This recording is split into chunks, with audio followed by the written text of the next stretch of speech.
Yes, good morning. Welcome to Football Heritage TV, or it might be good afternoon or evening, wherever you are. It's actually a good afternoon for me. Good afternoon to you, James Flower. How are you, sir? I'm very well, mate. How are you? Good. I'm very, very well. It's another week that's about to begin with Tottenham. We've got another two games coming up in the next 7 days. And as usual, the fan base is at each other's throats, even after a very impressive win. So nothing changes in this world. James, it's the first time I think we've been just me and you. Yeah, So don't be nervous. the It's all good. Albanian duo. The Albanian duo absolutely knows where that came from. James, it's obviously I know your opinions to a degree. We're in one WhatsApp group together, so I see a lot of your comments are very sarcastic, though, trying to egg on Stella and I and stuff like that. But listen, it was a superb win. I don't think anyone in their right mind can get away from the fact that that was an absolutely flawless, fantastic, brilliant, throw whatever superlative you want at it. Why then? Why do half the fan base still need to see more, and why are the other half they're firmly there with Ange? What do you think this is because? Why is this happening? Well, I think a lot of from what I've seen, obviously, I've been watching quite a few different YouTubers, and to be fair, I subscribe to a lot of YouTubers that just have different opinions. Yeah, But some of them are like, from what I gather, I'm sick and tired of Conte and Mourinho, so Ange is a breath of fresh air. So let's see where it yeah, goes. I think yeah, that's kind of where they go, and I think the other side are like, well, I've been deprived for so long, so it's all crap. No matter what happens, it's just crap. And yeah, I think for me, I kind of fall in the middle of both of that. Like when we play bad, I criticise and I say that ain't acceptable. This ain't acceptable. He's past it. She's past it. Blah blah blah blah blah. Whereas I think I almost feel like because of those two types of fans, it's almost like, well, I don't care how happy you are, I'm going to be even more miserable. Or I don't care how miserable you are, I'm going to be even more happy. And it just yeah, comes like yeah. a vicious circle. There's no sort of like just realism or your favourite word in consistency about any of it. Well, It's I'm all seeing kind of across the internet that consistency is something I've only started saying since Man City. So hey, it is what it is. Listen, I think you're absolutely right, James. I think there's not enough scope for change, and I'll say this till I'm blue in the face, James. All I want is my football club to be successful. Do I want that immediately? I mean, I don't even know what that means anymore in terms of, do we judge by manager? Are we judging by director of football? Are we judging by projects? Are we judging by Levy? I don't know what that means. But I want to be wrong. Like I've said, I'm really not sure about Ange because it is, Jekyll and Hyde. But I want to be wrong. But other people don't want other people to come and join and say they've been wrong. They just want to go, you can't support. Um, isn't that something? Isn't that something that we need as a fan base? We need to accept change. We need to be able to adapt. We need to be able to critique when it's critique worthy and praise when it's praiseworthy. 100%. Yeah, and this is where I mean it's almost like you've got two armies going against each other. The moment you say something good, they want to say something bad. The moment they say something bad, they want to say something good, and you're never going to Yeah, win or lose in that argument because you're always going to go around. So we know that Daniel Levy's never going to back this club to win a trophy, as in go out and buy your Haalands, your De Bruyne's, or players like that. He's never going to do it. So we either need to get him out, or we need to sort of get in the recruitment that could potentially, like what we did with Pochettino. But unfortunately, now we've gone for a Pochettino. Those guys ain't prepared to wait again. They demand it, which is where I think they're going to come unstuck. So let me ask you then, the Pochettino, I've actually got, before I go live, I don't ever write down my content. I just write down words that I know what I mean by that. And I've written down in front of me, Pochettino. I wrote this down this morning. Is Pochettino almost like, it's almost becoming unbearable now that everyone bases everything on Pochettino, don't they? And bearing in mind, this is a manager that didn't actually win anything, but he gave us some great moments. But we do, don't we? Look, we're all guilty of it. We all go, oh, but that great Poch team, and oh, but he wouldn't get in the Poch team. And I'm guilty of this. I'm sure you are. I'm sure everyone is. Yeah. Is that the problem, that we're not looking to be new? We're not looking to be a new version of Tottenham. we're desperately trying to get back to where we were when we were within striking distance of Poch. Yeah, yeah, I completely agree with that, and I think it's quite hard to, even though we didn't win anything, to sort of like be nearly there and then start again, because ultimately we didn't win anything, so we had no highs to sort of look back on. It was nearly there. Now we've got to start again and try and get nearly there again. Yeah. Yeah, it's crazy, isn't it? It really is crazy because, listen, I'll be honest, in the first year or so under Poch, I had my moments where I was like, oh, is this going to work? And then it did. I've had that with other managers and it didn't. So there's been times where I've been right. There's been times where I've been wrong. The Postecoglou thing is very interesting because I can't remember a time where we've ever been either 1 or 100. Like it truly feels like that might just be me, James. I only ever speak for Richard Savva. I don't speak for the entire Spurs fan base or for all of the people that follow me on YouTube.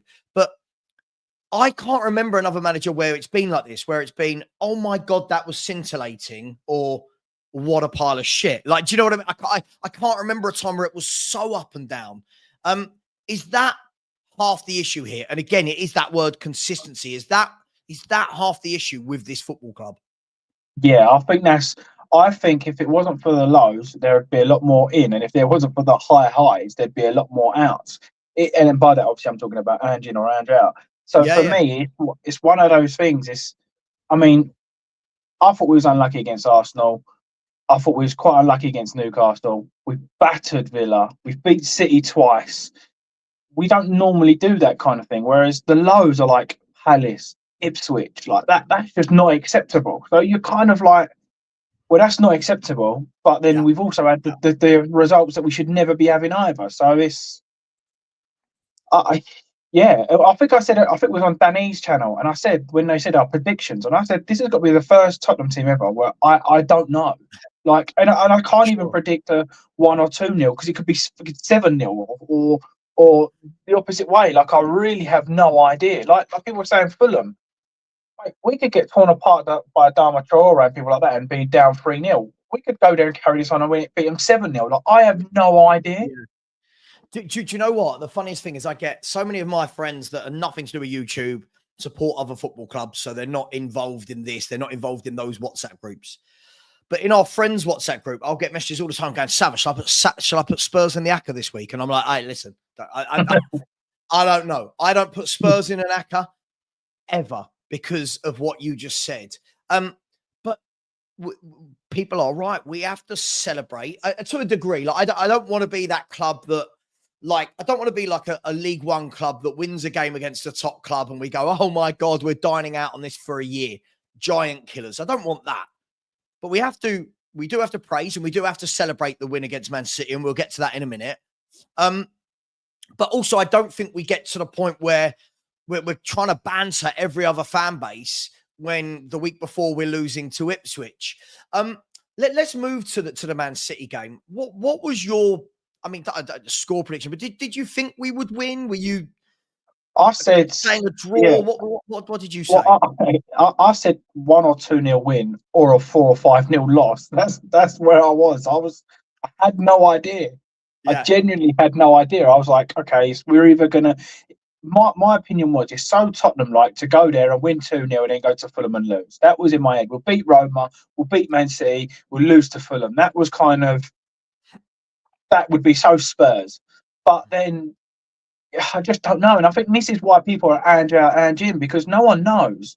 Mm-hmm. I would sort of, I know it's got another bit going away, a bit away from City, but could this sort of Ange system and Ange team work if we upgraded the players? Does that make sense? Like, because I've seen bits there, I think if only that was somebody else with a bit more ability, that would have worked there. Yeah, of course. I mean, listen, my argument with that is always, we could have said that for so many managers, right? Like, let's be brutally honest. Let's remove our emotion of what style of football we like. I like Jose, for example. By the way, I don't mean I dislike, but I dislike Conte style. I quite like Jose because of Jose brings the heat. Jose brings he brings the mind games. He brings Jose, right? But you could sit there and say that, right? If we give Jose Mourinho proper centre backs and a proper midfield rather than Joe Rodon, Davinson Sanchez, and Dyer, are we in a tie? Listen, I don't know. No one knows the answer. These are all hypotheticals. And I guess that's the same with Ange. And it will be the same. I'm not saying we're sacking him before people get wrong. It will be the same for the next manager. We'll always look and say, well, what can this manager do with better players? And listen, it applies. Of course it does. But you could say that of any manager at any football club. What does Areola at Bournemouth do if you give him Liverpool squad? Yeah, of course. You don't know, but I make you right. It is what would we do? But look, a lot of people as well, they seem to be taking this as a bit of disrespect, James. I'm somebody who said I thought that we completely changed our style for Man City. Some people then see that as, Savva's backtracking because he got it wrong. I'm like, well, hang on. I predicted City to win. Sure. I'm not the first football fan or the last football fan that's going to get a prediction wrong. Otherwise, we'd all win all of our ACCAs every weekend, wouldn't we, if we got everything right? And we'd all be millionaires. But I thought he changed it. I know there are lots of people going, oh, no, that's what Ange bought it. I thought he really changed it. I give him huge credit for that. The big question for me, and it's what I'm going to ask you, James, is moving forward now. We've got Roma. It's going to be slightly different because there's going to be changes. So more for the Bournemouth, Fulham and Bournemouth game.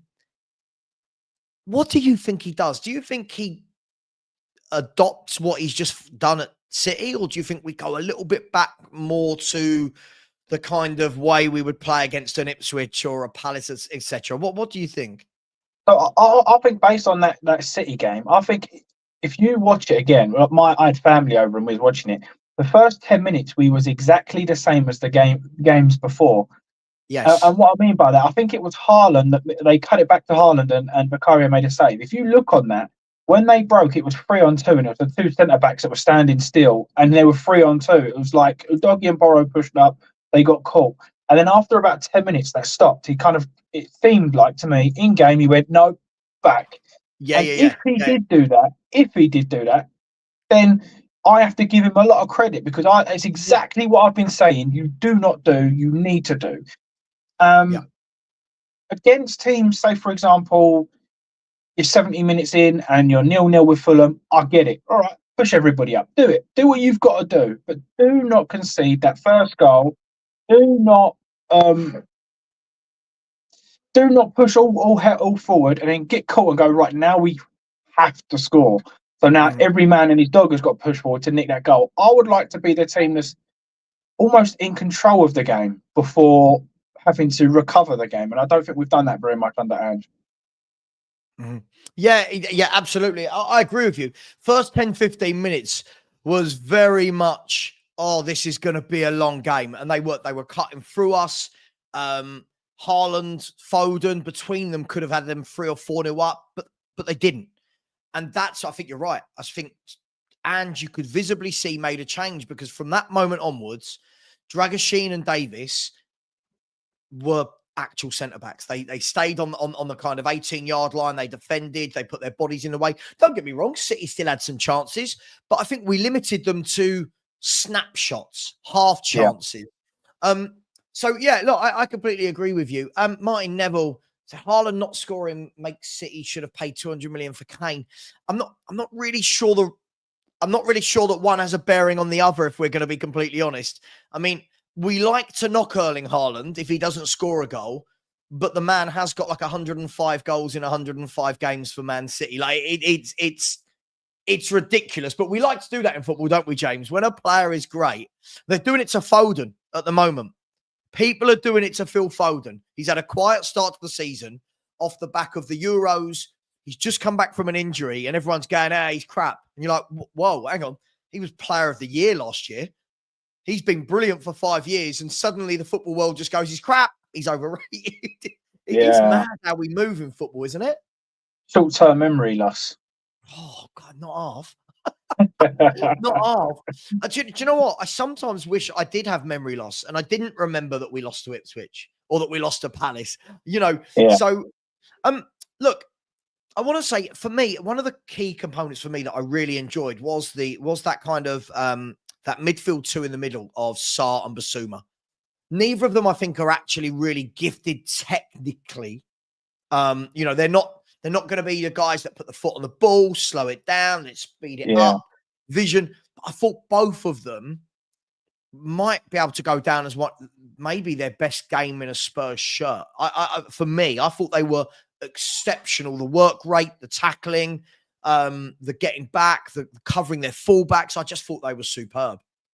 You know what, as well, and again, it's maybe me on my own here, but I actually think that they did less work than they normally do, and they actually look better.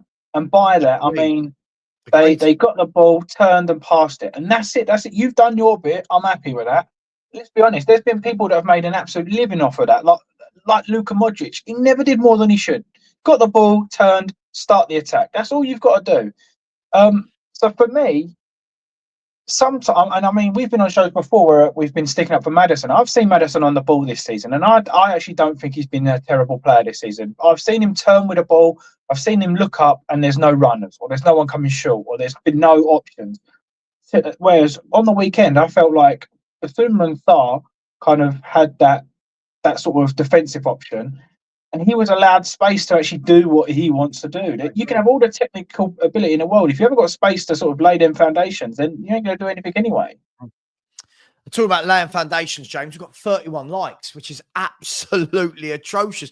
Guys, there are YouTubers that don't start their channel till they've got 100 likes. Come on, people. There's 150 of you in here, just under. Can we smash that like button, please? James, on both those points, I make you 100% right. Basuma and Sarr, for me, normally our midfielders, because of the open nature of the way we play, are spending so much time tracking back, lung-busting runs. Saturday, I thought it was the complete opposite. I thought they were in shape, they were in position, and they just did what they needed to do. And somebody summed up yesterday and said that Sarr was unnoticeable, but for all the right reasons. He just did his job. For me, that is the blueprint. I don't know about you. I'm not saying you sit back every game because Man City did have a lot of the ball. Of course, it's Man City. But for me, that style, you can add a little bit more, move it 5 yards up the pitch, whatever. But that style for me makes us odds on top four. For me, I think if we play that formation, I think we get top four easily. If we don't, I think we're going to be in a dogfight. Just my opinion, James. So with that, obviously I agree, by the way, but playing devil's advocate, if you come against a team like Fulham are a little bit like, say they just say, right, we're going to put 10 men behind the ball and then just counter attack, then that sort of formation for me becomes a bit more, you have to chop and change. And I suppose this is where Andy's going to earn his money and say, right, Sarr or Basuma off, Maddison and Kulu in the 10, and then you bring on another winger kind of thing. So sort of try and attack more. So I do agree, but then also you've got to leave room for Ange to actually do his job, I feel. No, look, absolutely. But by the way, there are going to be games. There are going to be teams that come and park the bus, so to speak. And then it means that you do have to go more on the front foot. For me, though, I still feel there's ways to play that differently to what we have. I don't think that Son and Johnson on the wings against those teams, I don't think they stretch those teams enough. I really don't, because I think that they're both, what they're both going to do. And as much as we'll talk about Kulu in a minute, as much as we talk about Kulu not being a wide man, I think Kulu starting wide, not necessarily having to stay there, I think gives you more options, because he will try and take a man on. He's not always successful, but no winger is. He'll try and take a man on. He can cut back. He can float into the middle. He offers you all the dimensions that, for me, a Brennan Johnson doesn't. He offers so much more. And like you said, it allows James Maddison, and I'll say this till the cows come home. James Maddison, for me, has to start every game for Spurs. He is a goal scorer. He is creative. And everything that is thrown at him that he's not good at are the things that he's not meant to be good at. Oh, he's weak. But he's a playmaker. Like, I don't know about you, but through the years, I've never looked at playmakers and gone, yeah, he loves a tackle. I don't care. I want him on the half turn, creating and ghosting into the box like he did 2 times against City, getting on the end of balls. That's what I want from a playmaker. I almost think that Maddison and Solanke are the perfect match because Solanke doesn't mind dropping a little bit and allowing those pockets of spaces for Maddison to make those runs or pockets of space that you kind of say, if you're world class or you're a class or a good player, those are the pockets that those players find, whether they're scoring, assisting. For me, that is, well, I think that's where his main role is. That you don't just become crap overnight, do you? Let's be honest, it doesn't happen. Of course you don't. Of course you don't. And again, as I pointed out yesterday, I pointed this out on Friday in my show as well, when lots of people are going, oh, Maddison's been invisible. For an invisible player, even before the weekend, he had the most goals and assists at the club. Now he's got another 2 goals. He's added further to the most goals and assists at the club this season. And if I had said to you, and be honest with me, James, if I had said to you, off the back of a difficult second half of last season, injuries, whatever, for James Maddison, losing form, not being in the England squad for the Euros, if I had said to you, James, we're going to be sitting there on the 25th of November after 12 league games, and I'm going to be saying to you that James Maddison hasn't started them all, right, and has got 8 goal contributions in those 12 games, you'd bite my hand off, wouldn't you? 8 and 12? Yeah. And when he has been used sub, I mean, Ipswich, what was it, 10 minutes? Oh, so it's not like he's getting a big crack at the whip either. It's 10 minutes. Yeah. And by the way, Adam Phillip, I do agree with you. I do agree with you here. Look, Erling Haaland, for me, I think his body language kind of summed up Man City as a club at the moment. I think a lot of their body language, it's the same with any team that's going through a bad run. Their body language, his looked very much, I don't know. You know when he's on it? You know when Haaland's on it, James? If we talk about him for a second, he looks so fired up and he looks like every time he goes through and goal, he's going to finish. Other times he just looks a bit like snapping at the ball, reaching for headers rather than getting them down. But yeah, for me, he could have scored a few, couldn't he? Could have scored a few. I noticed the difference in Haaland the moment Kevin De Bruyne got on that pitch. The moment he walked on the pitch, straight away, he was in and out of gaps. I mean, the goal where, not the goal, where he hit the bar. It was in and out of box, 1-2, left foot, hit the bar. And I thought, crap, I know we're 3-0 up here and there's 10 minutes left, but this could be a punishment here. And I think someone like Haaland, if you put Haaland in Tottenham, I don't think he succeeds. But they've got players like De Bruyne. If you have De Bruyne and Haaland, I think Haaland goes up levels because he knows he's going to get the ball where he wants it. And I think without him, half of his game is taken away. Like, I don't think he's not a good footballer because that's well extreme, but there's good footballers and then there's good goal scorers. And I think he's a very good goal scorer and an all right footballer. Listen, I agree with you. I mean, I do think that he doesn't get enough credit for how good his hold-up play and stuff is, but you're right. The system that works for him is he needs those chances created for him. And it makes me laugh. So many people talk about how many chances he doesn't take, but isn't the guy 24 and he's got something like 300 career goals already? it's madness. He's got a goal record that most strikers get to the end of their career and don't achieve. And he's 24. He's banging in goals for fun at Man City. He bangs them in for fun for Norway. He banged in goals for fun at Molde, Dortmund, Salzburg. Yet everyone wants to find a reason to knock successful people, and I don't get it. Again, Lord Rodney Trotter, this has got to be the most stupid thing I think I've ever heard you say. You said, like I say, I've never rated Foden. He's been carried by that amazing City team, and his performance is particular. I mean, Lord Rodney Trotter, this is the Premier League Player of the Year. This is a guy that came through the youth team at City when they had Silva, Gundogan, Bernardo Silva, Mahrez, De Bruyne, Sterling, kept him around, coached. I mean, James, isn't this where we're going a bit mad now, all of a sudden? Because if Phil Foden played for Tottenham, we'd be waxing lyrical about him being one of the best players in the league. And now all of a sudden, he can't change games. That for me is just an idiotic statement. And for him to say he's been carried by a Man City team, well, I think that's bang out of order, because if you watch a free-flowing Man City team, I think every single player touches the ball. So it's not like he didn't play his part. It's all well and good going, yeah, he got carried by this. But does that mean Haaland's been carried? I mean, for me, one of the worst players for City over the last couple of years has been Silva. And there's no way he ain't a good player. So it's like, was he being carried by the whole Man City team, or is he rubbish as well now? I don't get it. I'm so confused by football fans, and I think this is why, for me, I think lots of football fans, for me, I take with a pinch of salt. Phil Foden, I'm looking at his stats here. I'm looking at the number of games he's played for Man City since the age of 17. You do not go into that team with those options around you if you can't play.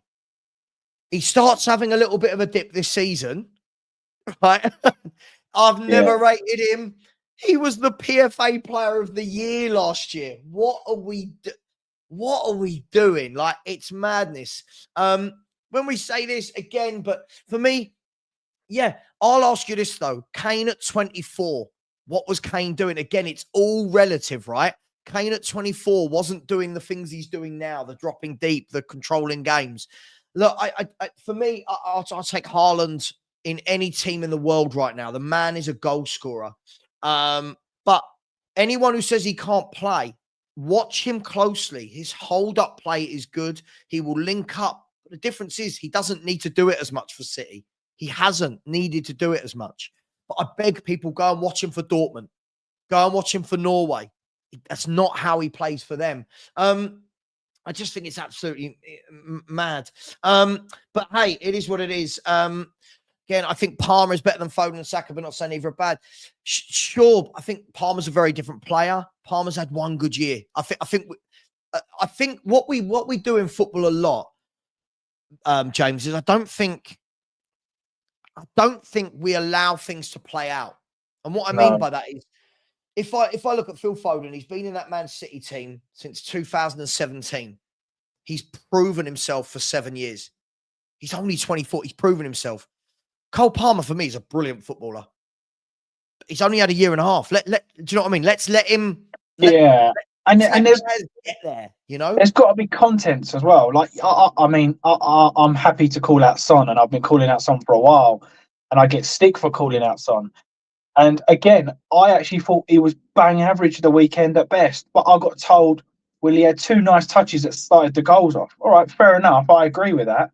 But if world class or someone of that good has 2 good touches in a football game, then your standard and my standard are completely different.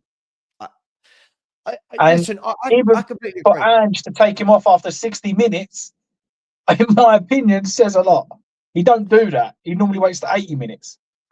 My thing with Son, I've said this for ages, he's a moments player now. He's not your. You watch, Kulu is involved for the whole game. Right? I'm not judging them against each other. Again, I think this is an age thing. This is your legs going thing. Kulu, for me, is involved the whole game. You see him in there. He's battling. He's creating. He's passing. You know what I mean? Son, for me, got those moments of quality. Like the passing for Maddison's goal. Brilliant. Yeah, brilliant. But it's a moment. I think throughout the 90 minutes, I don't see enough of him that I go, he's one of our main men anymore. I don't think he is. That's just my opinion. No, I don't think he's the main man anymore. I don't. I think for a first 11, he's finished. He's not a first 11 player. He ain't. At best, he's a half an hour player at the end.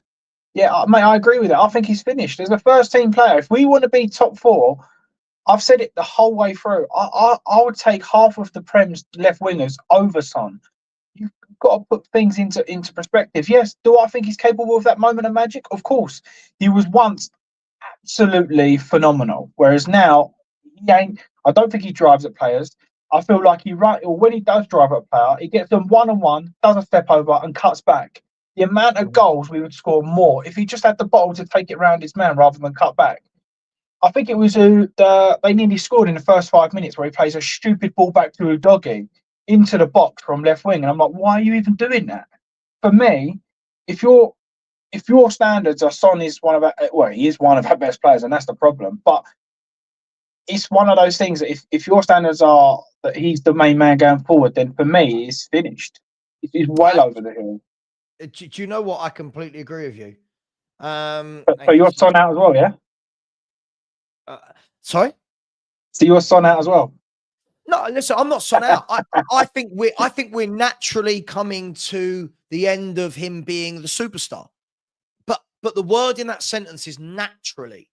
I'm not sitting here going, he's shit. He should. For me, he's been a very good player for Tottenham, a brilliant player for Tottenham for 9-10 years. Yeah. But like anything, things come to an end. Like anything, things come to an end. Yeah. Well, I got criticised for saying we should have sold him 2 years ago. And I'll stand by that statement because 2 years ago we would have got 100 million for him. Now he's worth 20. Well, the contract ends at the end of the season. So 20, 30 million, maybe at a push. So I believe, too, if you're a big club, look at Man City, Mahrez. For me, when they sold him, he was probably, him and Salah were the best wingers in the league.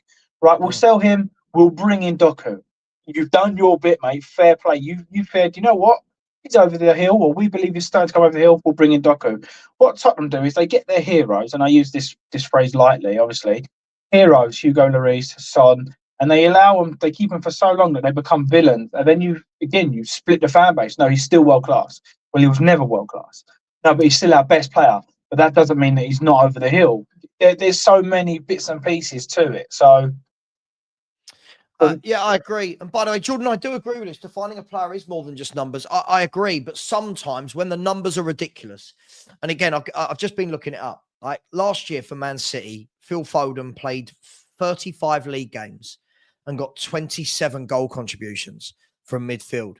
Now, that's all right. Bearing in mind, some of them games he would have been subbed off early. Some of those games he would have been subbed on. Then if you look at it last year, he also got 2 goals. He also got 3 goal contributions in 5 games in the FA Cup.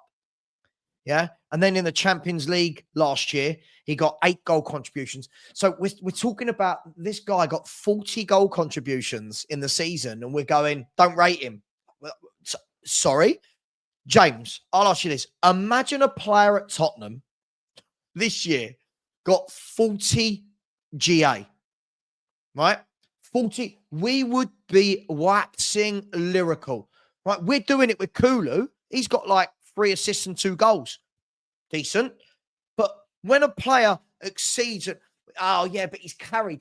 I don't think anyone is carried at Man City. 8 years of domination. There's an argument. I hear this all the time. Bernardo Silva's not that good. He's carried. Yeah. Haaland's carried because of De Bruyne. Mahrez was carried. Sterling was carried. Stones isn't that good. Well, hang on. If they're all being carried, who's carrying them? Do you know what I mean? It's absolutely mad. See, with that, I would say they're the people that don't rate Rodri. The people that see that kind of football are the ones that don't rate Rodri. They're the ones that go, yeah, but he doesn't really do anything, does he? And I'm like, neither does Luka Modric, but is he not very good either? Neither is Xavi Alonso. Is he not very good either? You're talking of generational talents that make the game look easy. I think it's very hard to make the game look easy, if that makes sense. You've got to be a certain type of player to make the game look easy. And Foden, for me, is definitely one of those players where he cuts inside, sticks in the top corner, and everyone goes, oh, yeah, that's Foden. Like, there's no, wow, it's just Foden. But you're right. We become so used to these standards of top players, the moment they dip, we go, oh, they're rubbish. And this is a great point, right? This here is a great point. Ethan, last year when Kevin De Bruyne was out for the first 4 or 5 months of the season, everyone said, oh, they ain't got De Bruyne. They can't do it. Phil Foden dropped into that number 10 and got player of the year playing in that number 10. There was no Kevin De Bruyne. Phil Foden was their main man last year. Obviously, Rodri always is, but Phil Foden from an attacking force.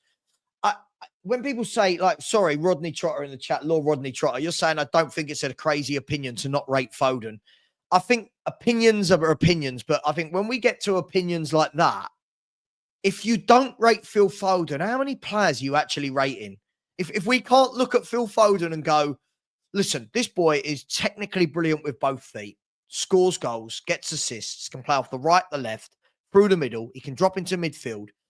He's brilliant at receiving the ball and spinning, taking players on. His through balls are great, and we're going, don't rate him. I have no idea what we're doing anymore in football, Jake. I truly, truly don't understand football fans at this moment in time. I don't get it. Yeah. I mean, I don't know how old he is, so I don't want to like insult the guy. But the only thing I can say is, for me, Phil Foden is an olden day footballer. Somebody that's prepared to play their own style of football, beat their man, do a bit of flair. I think now it's very structured. I think football's very, no, I just want you to cut in and lay the ball here. I just want you to do that. Whereas I feel Phil has got a bit of swagger where it's like, I'm going to play my game. Whatever that may be, I'm going to play my game. Sometimes it works, sometimes it don't. But like you said, the GA of last season is just ridiculous. Oh, it's mad. Jimmy Oxford says, Savva, so why are you constantly defending Maddison? Well, first of all, I don't think Maddison is anywhere near the level of a Phil Foden. Let me put that out there right now. I don't expect the same things from from James Maddison as I do with Phil Foden. There's a reason why one came through at Man City and still there, and there's a reason why one is at Tottenham Hotspur not getting an England team. I like Maddison, Jimmy, because again, you saw on Saturday, right? You've seen throughout this season his goal contribution to Spurs. We don't have another player like it. I'll ask everyone in the chat right now, who's another player that can do what Maddison does in the middle whilst getting that level of goal contribution? Because Kulu's a brilliant footballer, but Kulu's shown over his Spurs career, he's not that numbers guy. And you need goals. You need some assists. So if they're not coming from him and they're not coming from the central midfielders, and Solanke's only got 4, you've got to have, for me, only my opinion, James, you've got to have a Maddison. He offers you goal contribution. You've got to have it. Yeah. He also draws a lot of players, and I think maybe the City players were a bit naive yesterday, in the fact of, or Saturday, in the fact of he made that pass. I mean, that the second goal was his chip, wasn't it? The second goal. Look where he started and the movement to sort of start that and then get into the box. That's. I'm not saying he's world class, but the movement to do that, the 1-2 with Son, and then to chip it over the keeper, that's talent. That is proper talent. Like, there is no one else in the squad that can do that. That is, for me, is natural talent. I agree. Jimmy, you're starting to be really silly. Just because Foden and Maddison are both classed as playmakers doesn't make them the same sort of player. Foden's very different. He's more of a low center of gravity. He likes to spin on the ball. He likes to weave past players. Maddison's a little bit more of a look up. Who can I play in? Ghosting into the box. Phil Foden's a bit more, let me try 20-yard shots. They're different footballers, Jimmy. Honestly, James, I do despair doing football YouTube sometime. I just feel like, let's be fair. If our players were all as good as the players we're sitting and saying aren't very good now, as good now, we'd have been winning league titles, right? We can sit here. Yeah, I'm happy with beating Man City. Man City are in a very difficult moment. They really are in a difficult moment. Is it the end of City as we know it? We'll find out as the season goes on, right? But we're very quick to mock those that have had a lot of success, and we're very quick to praise those that have had none. And that's where I do not understand football bias in any way, shape, or form. No, I agree with everything you just said, to be honest. Lord Rodney, listen, I don't disagree with you in any way, shape, or form that the levels of football are now compared to the years gone by are different. I've got no doubt. But in comparing Foden to today's world, he is one of the best players in the Premier League, has been for 5 or 6 years. He's getting better and better by year. He's just had a bad few games. And look how people jump on a player after a bad few games. It is mental. Look, the Sun conversation is always interesting. And I love having that chat with you, James, because I know that Danny then gets involved and I still wants to get involved in that. But I think you're right. I think it all comes down to the levels, right? It all comes down to the levels of what you think is a good performance. For me, as I've said, I think he had good moments against Man City. I do. Do I think he had a really good overall performance? I thought no, and I thought that the manager was spot on. Little praise for Postecoglou, apparently I never do. I thought he was spot on. I thought he had to come off. He was looking tired. He was looking leggy. He started to the control started to let him down. He was starting to run the ball out of play a little bit. I think he got it spot on, taking him off. I thought he made the right decision. For me, and if we take away the end product, and I know that's stupid because that's a massive part of the game, Timo is so much more of a threat where he was yesterday, and he was only on 20, 30 minutes because even though he's rubbish at everything after that, he's happy to beat his man all day long. He'll push the ball past him, beat his man. And I think Timo Werner's terrible, by the way, absolutely terrible. But I just don't see how when we've got when we're playing a team, when we're playing as a team in the Ange Postecoglou way or Ange ball, whatever you want to call it, it looks like he has a very fast wingers that beat their man and deliver the ball. Yeah. How many times this season has Son beat his man and delivered the ball? But you don't see. Don't get me wrong. He done an amazing pass a couple of weeks ago. Was it for Johnson where he curled it round?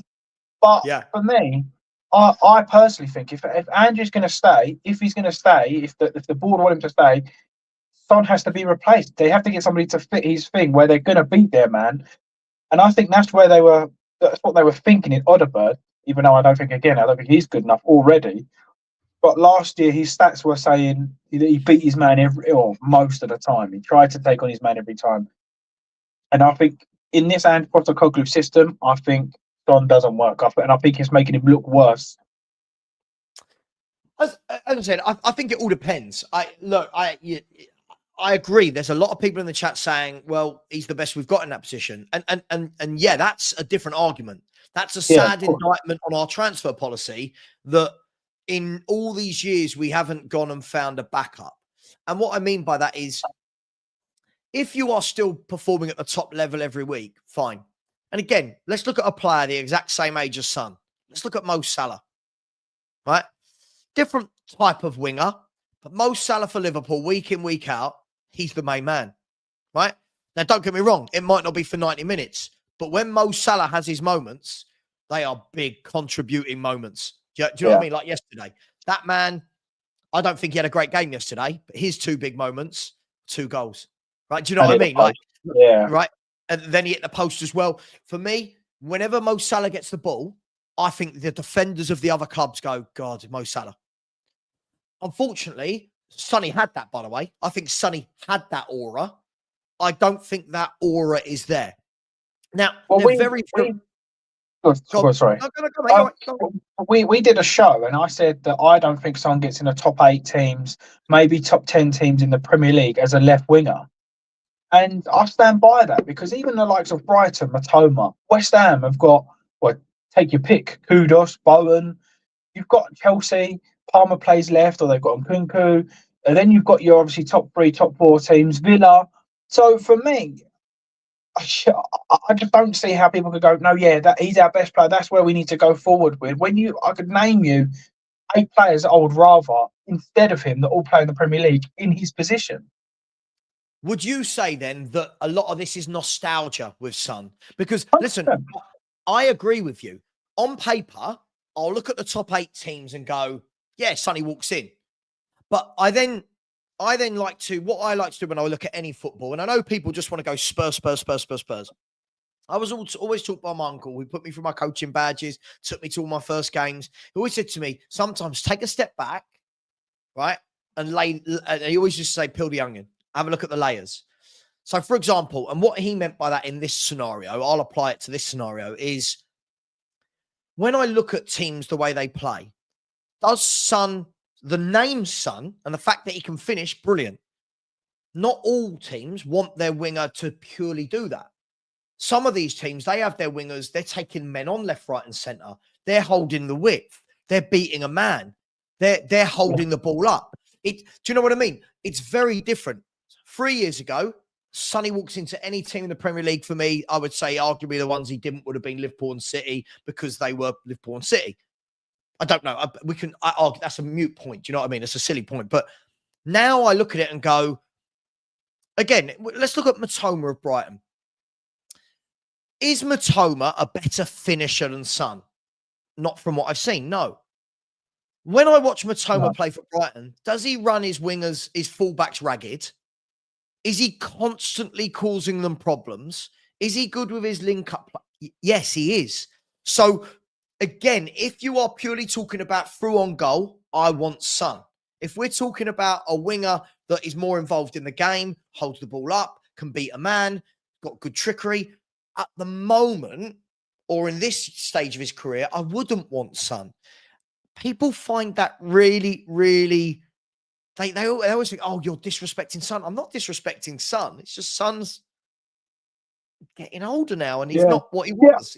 I agree. And people take the whole, obviously whenever I talk about Tottenham. I talk about my point for Tottenham. So for me, if I was in charge of Tottenham, Son would be finished at this club. He wouldn't be here anymore. He would be finished. He'd be over the hills and gone. Because, like you just said, especially in this kind of system, how often do we have a point where Son is through 1-on-1 on goal? How often is that? Once every 3 or 4 games? So we've got a player that's only good at finishing, playing left wing, who's our best player apparently, that gets one through ball, 1-on-1 with a goalkeeper, one every 4 or 5 games. So yeah, it doesn't make sense for me. When you're, I mean, again, maybe this is me, like maybe I'm wrong, but when you compare Matoma and Son, just because that's what we were talking about, they're not even in the same level. I don't even look at them at the same. Right now, Matoma, if I'm a right back and they say Son or Matoma, all day long I'm picking Son if he's left wing over Matoma. Matoma's inside, outside, spinning around. You don't know what to do. For me, if you want to be a top 4, established top 4, winning trophies, is players like Son that are world class at finishing, but not great passers, not great off the ball, not great on the ball anymore. Like, we need to let the sentimental values go and start building. If we're going to build or rebuild or whatever they want to call, whatever buzzword they want to use, unfortunately, the painful part means you're going to have to let go of players like Son. For me, I still think Son's got stuff to offer, and I agree. It's my face. I do agree with you. He again, those moments for the goals, I thought he was brilliant. There are games though where when teams sit back and you need a bit more, and you need a fullback to be taken on, you need a winger that's really going to drive you. I don't think Son's that guy anymore. However, I still think he's got a lot to offer Spurs. The bigger question for me is moving forward. Because what we can't do this every year, right? He's getting a bit older. Moving forward, what is the plan? Now, if the plan is Yang, who's coming in, if the plan is Odegaard, if the plan is Mikey Moore, then okay, we're planning on hope, right? We're planning on hope that these players deliver what we think they might be able to in 3, 4, 5 years' time. If we are a top club, what we would do is go out and go, who's fit to lace Son's boots? Who's fit to take the throne? If we were, you know what I mean? For me, that would have been going out and getting a Mohamed Kudus. That would have been going out and getting a Matoma. That would have been going out and getting somebody of that, even an Umbremo of Brentford. Players like this that can go on the inside, go on the outside. They score goals. They take men on. Yep. A younger Son to a degree. But we don't. What we've done is we've all gone, no, Son's still okay. He's still okay. He's still okay. Youngsters, just bring youngsters. James, will that work? It's a question for 3 years and a few. I don't know. Like I don't know. From my from recognizing from what we've previously seen, I can name off the top of my head 2 that's ever worked with. Maybe Ledley King and Harry Kane. Other than that, has there really been more that have kind of come through? Maybe I'm forgetting. Yeah, no, I don't know who that is. But yeah, but look how rare it is, though. Look how rare. A decade. Look how rare that is. Yeah. So are we basing now? I think Solanke can do a job. I don't think he's like Harry Kane level. I think he could do a job. Whereas I think finding the Son replacement, I don't think you can wait for a child to come through, or a child, that's harsh, a kid to come through.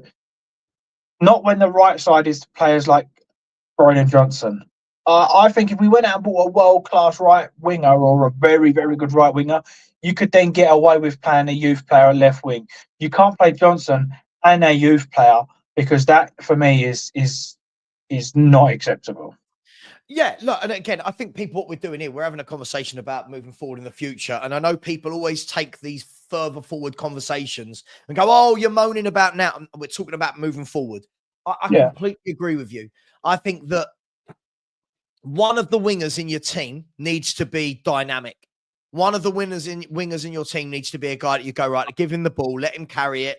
He's good. He's good at what he does. At the moment, I just feel that you're right. Listen, Dominic Solanke, I think he's okay. I've not changed my opinion on Dominic Solanke from the summer, from last year to the year before. I think Dominic Solanke's an okay forward. He'll grab a few goals. I think he works. What he does do, he works absolutely tirelessly for the team. Of that, there is no doubt.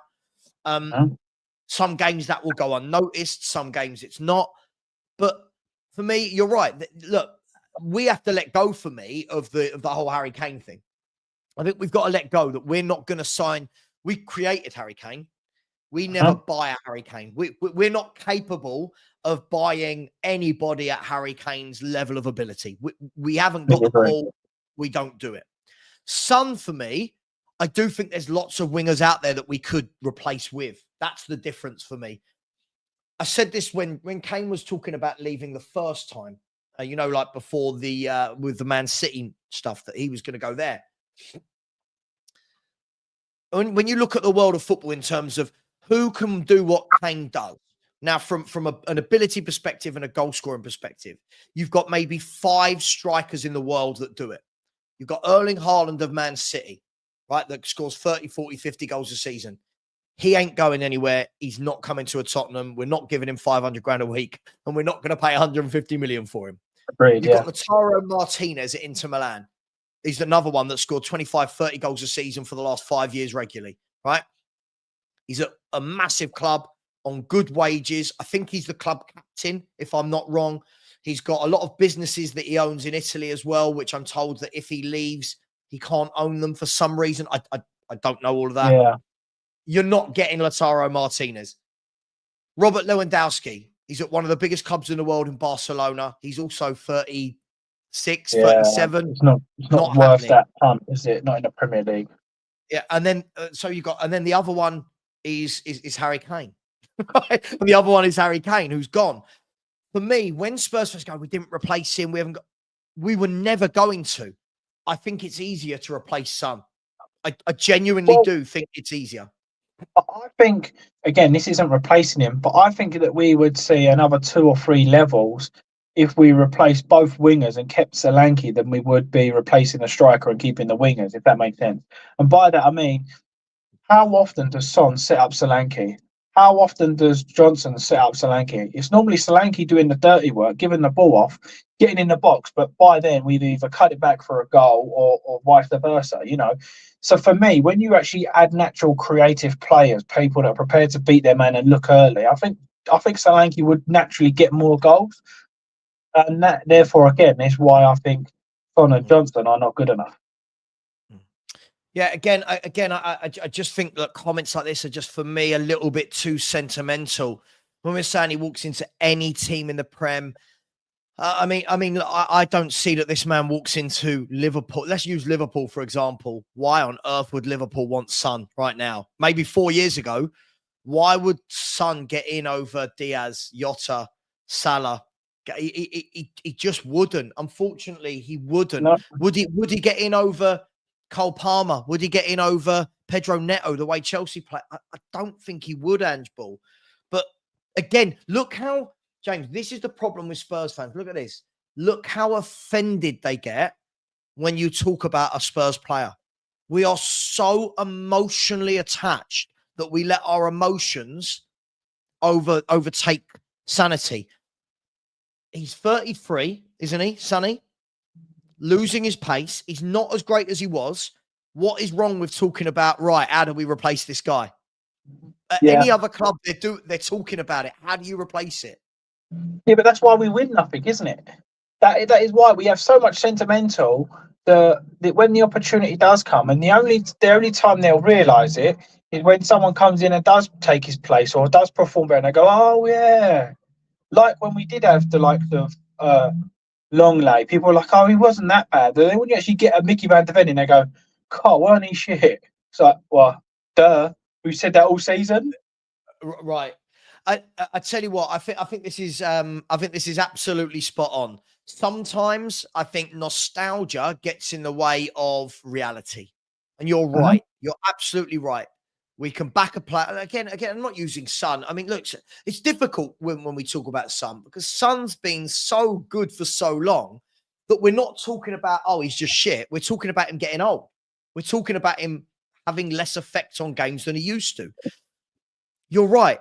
We had midfielders for ages. I remember people for ages going, "Oh, Lo Celso's brilliant and Dombele's brilliant."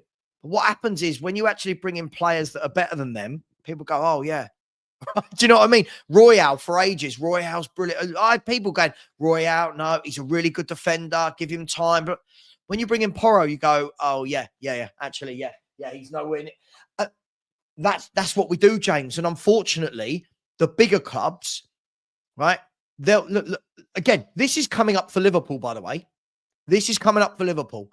If Salah leaves Liverpool, they've got questions to answer. If Virgil van Dijk leaves Liverpool, they've got questions to answer. This happens at every club. This isn't just it's Son. People are asking this now at Man City. Do some of the older players need to move on? Some of them, yes. Some of them are just out of form.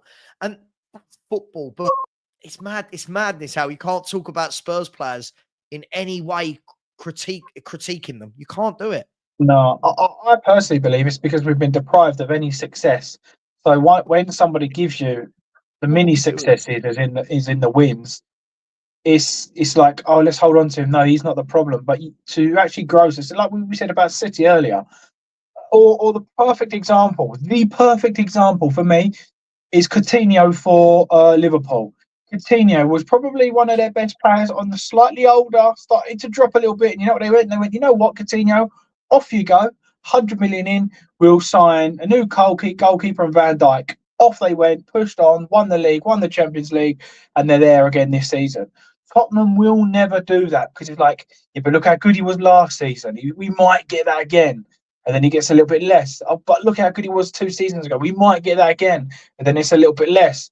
And then before you realise, you've got Hugo Lloris, who was one of the best keepers in the world, now awful. And like I said earlier, gone from the hero to the villain. It is one of those things. It doesn't make sense to me. You have to be in business, and football's now obviously business. There's some point where you've got to cut your nose to spite your face and move forward for bigger opportunities. Tottenham don't do that. They go, well, he was the only good player, so we'll keep him. No, I completely agree with you. Let's just get to a few comments. First of all, the bloke that I did just put in a timeout saying, cheer up, Savva, we won 4-0. This is what you get, James. Because we won a game 4-0, we can't now have any conversation about anything that isn't just, oh my God, we're amazing. No one But we said, wasn't even talking about the game. I know. We're talking I'm about happy with the game. no, Yeah. it's absolutely ridiculous. And then what these people do, right? This is what they actually do. They'll go to other channels and go, "Oh, I watched Savva. He was being negative," and you're like, "Hang on, I haven't said anything." No. Mr. Sanders said, "If Salah leaves Liverpool, Kulu can start for them as a replacement. We need to realise how many top quality players we have." Now, James, I want to talk about Kulusevski because for me, Kulu's a very interesting one. Lots of talent. On his day, looks a powerhouse. Right? Looks a powerhouse. For me, the reason why I will never talk about him in these terms, in the replacing Salah, in the Cole Palmer terms, he's got to, and unfortunately, in this day and age, your output needs to be a lot better if you want to start being linked with the biggest clubs and replacing players like Mo Salah. Very good player, but if you look at him in his 3 seasons at Spurs, he's never had more than 13 goal contributions in a season, which is it's okay. I'm not knocking it, James. It's okay, but now when we're talking about him replacing a Mo Salah, who, hang on, I'll tell you what I'll do, James. Let's have a look at this. Mo Salah goal contribution. This is Premier League only, right? Mo Salah's goal contributions last year was his lowest for 5 seasons with 28. Right. 28 in 34. That's just in the league. Then when you look at what he does internationally as well, his goals in the Champions League for the last 5 years have been 7, 8, 8, 6, 6.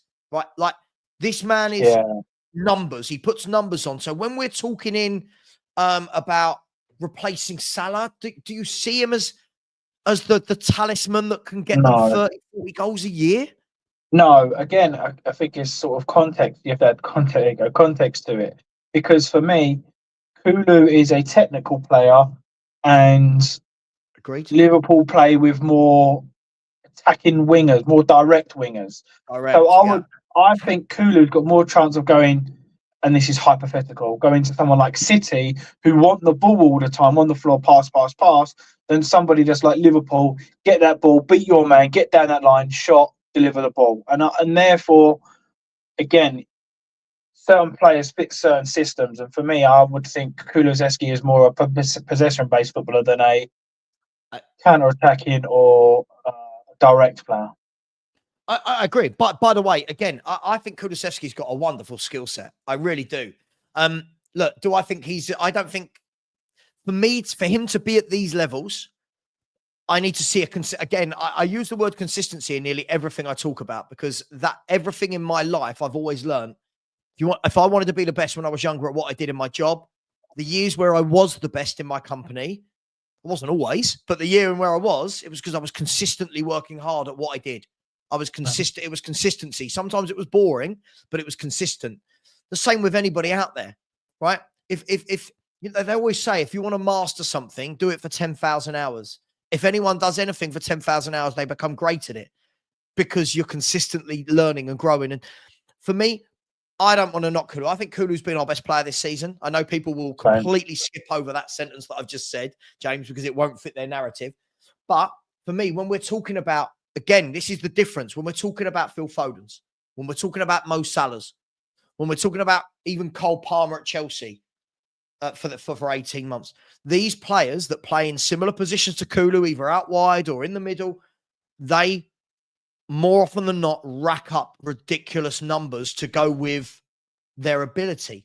For me, that's got to be the next step for Kulu, for me, to add those numbers for him to truly be talked about as a top footballer. Brilliant skill set, but it's that. Do you know what I mean? I think that's only my opinion. Yeah, I completely agree. There's nothing wrong with saying that someone's a very good footballer. Like, it goes back to what we said before. Ange in or Ange out. You can't be in the middle anymore. He's either world class or he's crap. You can't be in the middle, otherwise you're being negative or you're happy clapping. Or it's like, no, you need to be able to judge. Everyone's different. For me, what Kulu does, I actually see shades. Again, this can be taken well out of context, of the likes of Dembele, where he gets the ball, holds it, turns, makes a pass. So in that respect, you need sort of context in all of it, because you can't kind of go, yeah, well, here we go. He's on this level. He's going to take Salah. He's going to take Foden's. They're completely different. Completely different. You need to put context into everything. And for me, Kulu is a very good, or actually, I was actually at the point last season where I said, you know what, enough's enough. If he don't start proving it, then he's got to go. This season, in fairness to the guy, hold my hands up, he's proving it. So carry on how you go in, mate. Let's not get carried away. 10 games in or so, keep going. I'm a Spurs fan. Just keep doing what you're doing. Yeah, absolutely. And Paul, Liverpool have kept Salah, and they are clear at the top because Mo Salah's doing ridiculous things week in, week out in the Champions League and the Premier League. Look, can I add to that? Who is Mo Salah's backup? Is it Diaz? Is it Gakpo? Is it Jota? Which one do we want to play there? Or should we get Timo Werner in? Yeah, I completely agree with you. Listen, look, I think Kulusevski could have a great season. He really could. For me, I'm always talking about how do we get to the next steps. I know what a lot of Spurs fans want to do, a lot of football fans at their own clubs want to do, is we want to praise players after having 5, 6, 7, 10 good games, and we want to put them on a pedestal. For me, the players that truly go on pedestals, they do it week in, week out.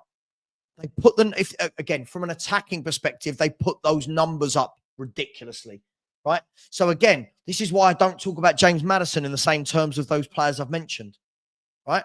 This is why I don't put Kulu in the same breath. So when we can go, he's done this, he's tracked back, he's done this, he's worked hard, and yeah, he's really, really good. Yeah, he was really, really good. He's really, really good. But to get to that next level, you have to add those numbers. And unfortunately, when you look at it in an attacking team, for me, he just doesn't add enough yet. Can he do that? Yeah. Malachi said Kulu is a player. But comparing him to Palmer, no, you're not listening. James, I can't even go through it again, James. He's not listening to a word I've said, has he? He's not listening. At the end of the day, Malachi, if Kulusevski is going to play in the number 10 or play out wide in a forward three, you've got to add goals to take your game to the next level. It was always aimed at Foden. He's really good, but he don't score enough. Boom, boom, boom, boom, boom. Right? But shouldn't you be doing, like, I mean, and I don't know this guy, but say, for example, no matter what you do, if you're, I'm a heating engineer. So do I compare my company to the next door neighbour who's just man on his band, or do I want to compete with the likes of British Gas? Well, I know what my goals are. So why would you not compare yourself to the best to try and reach that level? Or are we at that point where we just go, you know what? I know I'm not as good as them. I know I'm not. I'll just stay in my lane and do what I can. No, that's crap. Do what you can. Aim for the best. I mean, we're not saying, right, he's there or he should be there, but you have those benchmarks. I would put Timo Werner one side, I'd put Kulu in the middle, and then I would put Salah at the top. That's how I would make my judgment. Yeah, one's crap, one's very good. Where would you put? No, I completely agree. Look, I am going to wrap up the show in a second, James. But look, I completely agree with that. Unfortunately, what we want to do, when we start doing this, we get silly. We want to take one of the best players in the Premier League. He's probably one of the best free players in the Premier League in Mo Salah. And we want to start putting our players on a pedestal that have done nothing to warrant that. And again, I can say it as a Spurs fan, really like Kulu, got a lot about him. But the moment I hear Kulu and Salah, it's like, there's no scenario in which I ever pick Kulu over Mo Salah. Like there's no scenario in which I would ever do it. So until I get to that stage that I'm having that internal debate with myself, but this is what we do. This is what we do. But look, James, thank you very much for coming on. Really appreciate it. A nice cheeky little hour to get through there. Jimmy, by the way, is absolutely obsessed with my opinion of Maddison. As I said, Jimmy, say what you want. James Maddison, he's still this year got the best output for Tottenham Hotspur of any player, and he's played less minutes than the other attackers. So keep saying what you want. The guy is producing numbers. James, thank you very much. Appreciate it, mate. No problem, mate. No problem. All right. Guys, girls, please please subscribe. The likes have been dreadful today. Only 94 likes, which is really, really poor. And if you haven't subscribed to the channel, please do, as we're tracing down 14,500 now. So that would be great to hopefully get somewhere nearer to 15K by the 1st of January. Take care, everyone. And as always, come on, you Spurs.